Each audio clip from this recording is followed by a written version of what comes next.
सिंधु माथरी जी तहज़ीब ते तहक़ीक़ जे सिलसिले में आउं रुख़ सिंधी अवां सां मुख़ातिब आहियां। अवां दोस्तनि साथियुनि भाउरनि ऐं भेनरुनि खे मुंहिंजे तरफ़ां सलाम।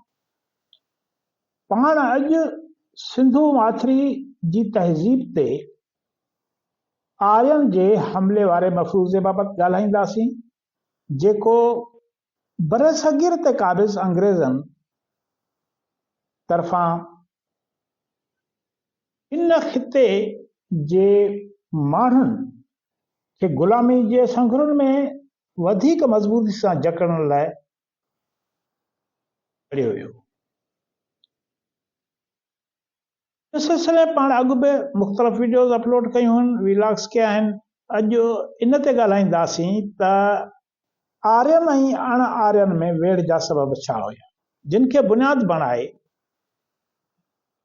बरतानवी ऐं जर्मन माहिरनि आर्यन जो मफ़रूज़ो घड़ियो या क़ाइमु कयो।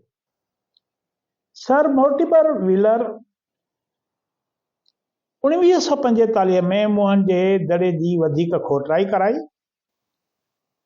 सिंधु सभ्यता जे हिन अहम माॻ जी खोटराई बैदि हिन इहो मफ़रूज़ो क़ाइमु कयो त मुंहनि जे दड़े समेत सिंधु सभ्यता जा ॿिया माॻ सेंट्रल एशिया ऐं यूरोप खां आयल आर्या नस्ल जे हमले आवरनि तबाह कया हुआ। हिन इहो हिकिड़ो मफ़रूज़ो क़ाइमु कयो। हिन इहो अंदाज़ो मुंहनि जे दड़े मां मिलियल कुझु लाशनि जे बुनियाद ते क़ाइमु कयो त इहे आर्यन जे हमले में मारिजी विया हुआ, जॾहिं त हड़ापा शहर जे घरनि खे ॾिनल दीवारुनि खे कोटनि जो दर्जो ॾेई इहा राय क़ाइमु कई त इहे क़िला आर्यन तबाह कया। सर मॉर्टिमर व्हीलर 1946 में जॾहिं हड़ापा जी खोटराई दौरान हिक दड़े जे चौधारी क़िले नुमा भित ॾिठी त हिन बिना कंहिं सोच वीचार ऐं टाइम विञाइण जे उन खे आर्यन जे हमले वारी थ्योरी सां सलाड़े छॾियो ऐं इहो नतीजो कढियो त आर्यन सुप्ता सिंधु यानी 7 दरियाहनि जे देश खे हमलो करे फ़तह कयो हो ऐं हिननि उतां जे रहवासियुनि जे शहरनि जे चौधारी क़ाइमु कयल क़िला तबाह कया।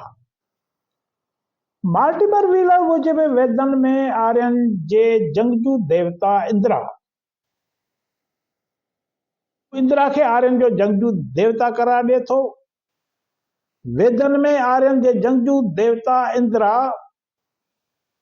सिंधु सभ्यता जे माॻनि खे तबाह कयो। हाणे इहा मॉर्टिमर व्हीलर जी थ्योरी आहे, मफ़रूज़ो आहे त वेदनि में आर्यन जे जंगजू देवता इंद्रा सिंधु सभ्यता जे माॻनि खे तबाह कयो। देवता इंद्रा खे उन वेड़ में 90 खनि क़िला तबाह कंदड़ करार ॾिनो पियो वञे। इहे क़िला किथे हुआ? 90 क़िला जिन खे इंद्रा तबाह कयो। इन्हनि जो को बि तफ़सील मॉर्टिमर व्हीलर वटि मौजूदु नाहे। मॉर्टिमर व्हीलर हड़ापा जे खोटराइनि मां हिक डठल क़िले खे बुनियाद बणाए असल में मैक्स मोलर जे आर्याई हमले वारी थ्योरी खे जवाब फ़राहम करण जी कोशिश कई। सर मॉर्टिमर व्हीलर असल में आर्कियालॉजिस्ट सां गॾु हिकु फ़ौजी जर्नल बि हुयो।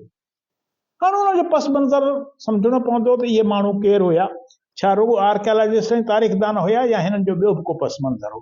त सर मॉर्टिमर व्हीलर असल में आर्कियालॉजिस्ट सां गॾु फ़ौजी जर्नल बि हुयो। हिन जंहिं वक़्तु मुंहनि जे दड़े जी खोटराई कराई त उन खां थोरो अॻु हू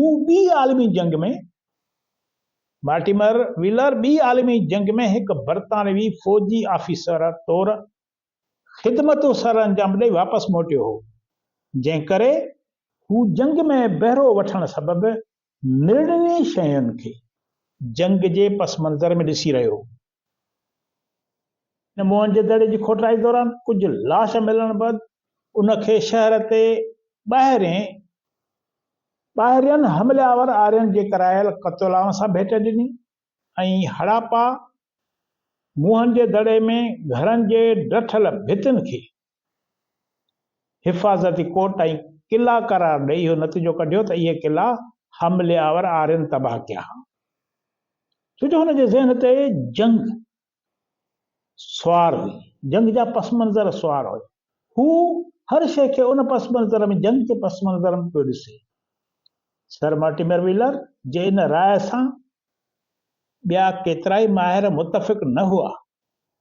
ऑस्ट्रेलिया जे नामियारे आर्कियोलॉजिस्ट वी गॉर्डन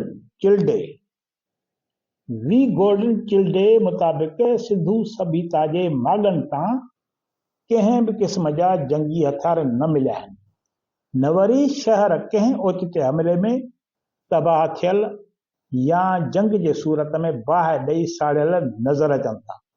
माना न को जंगी हथियार मिलिया, न वरी शहर साड़ियल आहिनि या तबाह थियल आहिनि। जिते जंग लॻंदी आहे उते हथियार हूंदा आहिनि, उते साड़ ॿार हूंदी आहे, उन जा के निशान हूंदा आहिनि, उहो कुझु बि कोन्हे। मुंहं जे दड़े मां मिलियल कुझु लाशनि मां इहो नतीजो नथो कढी सघिजे त हिन शहर में को ॿाहिरां आयल हमले आवरनि क़त्ल आम कयो हो। अमेरिकी आर्कियोलॉजिस्ट मार्क कैनवायर बि मॉर्टिमर व्हीलर जी मुखालफ़त कंदे मॉर्टिमर व्हीलर जे इन मफ़रूज़ जी मुखालफ़त कंदे चयो त सिंधु सभ्यता जे शहरनि जी टाउन प्लानिंग में किलनि जी का बि साबिती नथी मिले। हू चवे थो मॉर्टिमर व्हीलर त आर्यन अची किला तबाह कया, पर हिकिड़ो वॾो आर्कियोलॉजिस्ट आहे उहो चवे थो त किलनि जी का बि साबिती कान थी मिले। इहे भितियूं जेके शहरनि खे ॾिनल भितियूं आहिनि, इहे भितियूं कंहिं जंग जे पस मंज़र में जोड़ायल नज़र नथियूं अचनि। संदसि चवण मूजिबि असांखे सिंधु सभ्यता जे माॻनि जे खोटाइण दौरान कंहिं बि क़िस्म जी जंग दौरान थियल तबाही जा सबूत नथा मिलनि। इन सां गॾु असांखे शहरनि ॿाहिरां कंहिं बि क़िस्म जा दाख़िली दरवाज़ा नज़र नथा अचनि जेकी कंहिं ॿाहिरें हमले या जंग खां बचाव लाइ जोड़िया विया हुजनि। जेकॾहिं शहरनि खे ख़तरो हूंदो आहे, उन्हनि खे चौधारी किला ॾिनल हूंदा आहिनि, उन्हनि खे मरकज़ी दरवाज़ा हूंदा आहिनि, पर हिते अहिड़ी का बि सूरत हाल न आहे। साॻी तरह जॉर्ज एफ डेल्स बि मॉर्टिमर व्हीलर जे इन राय सां मुतफ़िक़ नज़र नथो अचे। डेल्स मूजिबि असांखे मुंहं जे दड़े जे मथे तह मां कंहिं बि क़िस्म जी साड़ ॿार जा आसार नथा मिलनि, न वरी कंहिं जंग जी सूरत में माण्हुनि जा लाश ऐं जंग में इस्तेमालु थियल औज़ार मिलनि था। सिंधु सभ्यता जे माॻनि तां असांखे को हिकु बि अहिड़ो सबूत नथो मिले जंहिं मां इहो तासुर मिले त आर्यन हमिलो करे हिननि शहरनि खे फ़तेह कयो हो। आर्यन ऐं अण आर्यन विच में घरू वेड़ खे परॾेह खां आयल हमले आवरनि ऐं देस धणियुनि विच में जंग करार ॾियण वारे मफ़रूज़ खे 20वीं सदी जा आर्कियोलॉजी, एंथ्रोपोलॉजी ऐं जीनियात जा माहिर रद्द करे चुका आहिनि। असल में 1500 क़बल मसीह धारे जॾहिं ज़रई निज़ाम वधीक पको पुख्तो थियो त ज़ाती मिल्कियत जो तसवर वधीक गहरो थियो। माण्हू ज़ाती मिल्कियत जा मालिक थी विया ऐं सिंधु माथिरी समाज आहिस्ते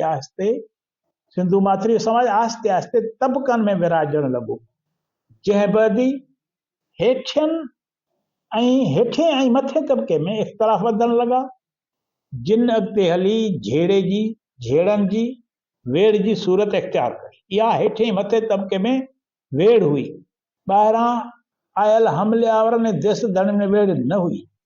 हिंदुनि जे मज़हबी किताब ऋग्वेद में जिन जंगियुनि जो ज़िक्र थियल आहे, इहे जंगियूं धरती धणियुनि ऐं ॿाहिरियनि हमले आवरनि में न हुयूं, पर इहा वेड़ असल में हेठें ऐं मथे तबक़े में शुरू थी।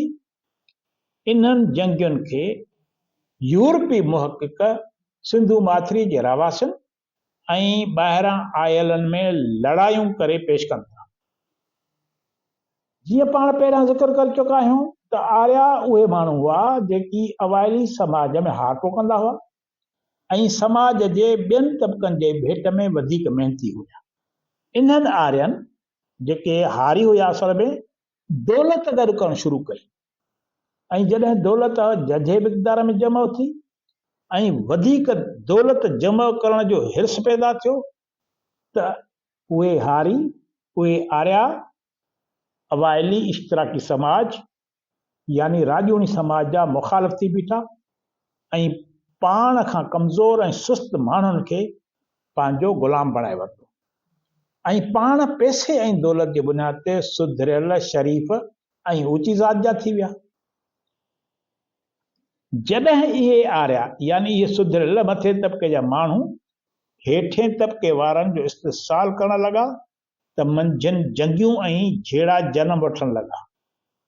इन करे हेठे तबिके जा माण्हू लॾे ॿियनि ॾेहनि ॾांहुं रवाना थिया, उते वञी नई ज़िंदगी जी शुरूआत कयनि। इन मां इहो मतिलबु वठणु बिल्कुलु ग़लति थींदो त को ॿाहिरां आयलनि अची सिंधु माथिरी ते कब्ज़ो कयो ऐं हिननि हितां जे असलूकनि रहवासियुनि खे धिके सिंध मां ॿाहिरि कढी छॾियो ऐं पाण अच्छे कारे जा मालिक थी वेही रहिया। जीअं ब्रिटिश ऐं जर्मन माहिरनि हिकिड़ो मफ़रूज़ो घड़ियो त इन मफ़रूज़े खे के पेर ई न हुया जेको अॻिते न हली सघियो। पोइ इन मफ़रूज़े जे बुनियाद ते वरी नवां नाटक ऐं सांग रचाया विया। पाण उन्हनि ते बि अॻिते हली ॻाल्हाईंदासीं। तेसिताईं इजाज़त ॾींदा, तव्हांजी वॾी वॾी महिरबानी।